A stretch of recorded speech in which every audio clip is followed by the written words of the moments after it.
അതുകൊണ്ട് തന്നെ ഈ മത്സരങ്ങൾ കാണികളിലേക്ക് എത്തണമെന്ന് ഇതിന്റെ സംഘാടകർ ആലോചിച്ചത് കൊണ്ട് ഒരല്പം നീളം കുറച്ചിട്ടുണ്ട്. എങ്കിൽ നാട്ടുകൊമ്പനും വിവേകാനന്ദ പുറമ്പ്രത്തിന്റെ വടക്കുംനാഥനും അങ്ങനെ കടന്നു വരുമ്പോൾ എനിക്ക് തോന്നുന്നു ഒന്നാമത്തെ ട്രാക്കിലുള്ള ആ വടക്കുംനാഥൻ, ആ സാക്ഷാൽ ഗുരുവായൂരപ്പൻ ഒരല്പം മുന്നിലേക്ക് പോയിട്ടുണ്ട്. കാരണം വടക്കുംനാഥനല്ലേ, ഗുരുവായൂരപ്പനല്ലേ തന്റെ മുന്നിൽ വരുന്നവൻ അല്ലെങ്കിൽ തന്റെ പിന്നിൽ വരുന്നവനെ അങ്ങനെ വഴി കാണിച്ചു കൊടുത്തുകൊണ്ട് ആ വടക്കുംനാഥൻ അങ്ങനെ പച്ച ജേഴ്സിയൊക്കെ അണിഞ്ഞു വരുന്നത് എനിക്ക് തോന്നുന്നു നാട്ടുകൊമ്പനാണ്. ഒന്നാമത്തെ ട്രാക്കിലൂടെയാണ് വടക്കുംനാഥൻ. ഒന്നാമത്തെ ട്രാക്കിലൂടെ മഞ്ഞ ജേഴ്സി വെളുത്ത ബനിയനൊക്കെ അണിഞ്ഞ് അവരങ്ങനെ ഒന്നാമത്തെ ട്രാക്കിലൂടെ വടക്കുംനാഥൻ കടന്നു വരുമ്പോൾ ആ നാട്ടുകൊമ്പൻ കുത്തിയെറിഞ്ഞുകൊണ്ട് പച്ച ജേഴ്സിയൊക്കെ അണിഞ്ഞ് അവരും ഒട്ടും തന്നെ വിട്ടുകൊടുക്കാതെ അയ്യടാ പോയടാ എന്നുള്ള താളത്തിൽ ഒപ്പത്തിനൊപ്പം കട്ടക്കട്ടെ ഇഞ്ചോട് ഇഞ്ച് അങ്ങനെ അർജുനൻ തൊടുത്തുവിട്ട അസ്ത്രം പോലെ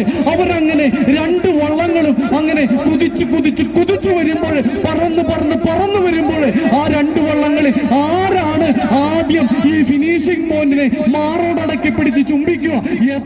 എത്ര വാശിയേറിയ മത്സരമാണ്. എന്റെ നാട്ടുകൊമ്പനാണോ വടക്കുംനാഥനാണോ? അങ്ങനെ ഒപ്പത്തിനൊപ്പം എന്റെ കാണികളെ ആവേശം മുറുകട്ടെ, അലയടികൾ ഉയരട്ടെ,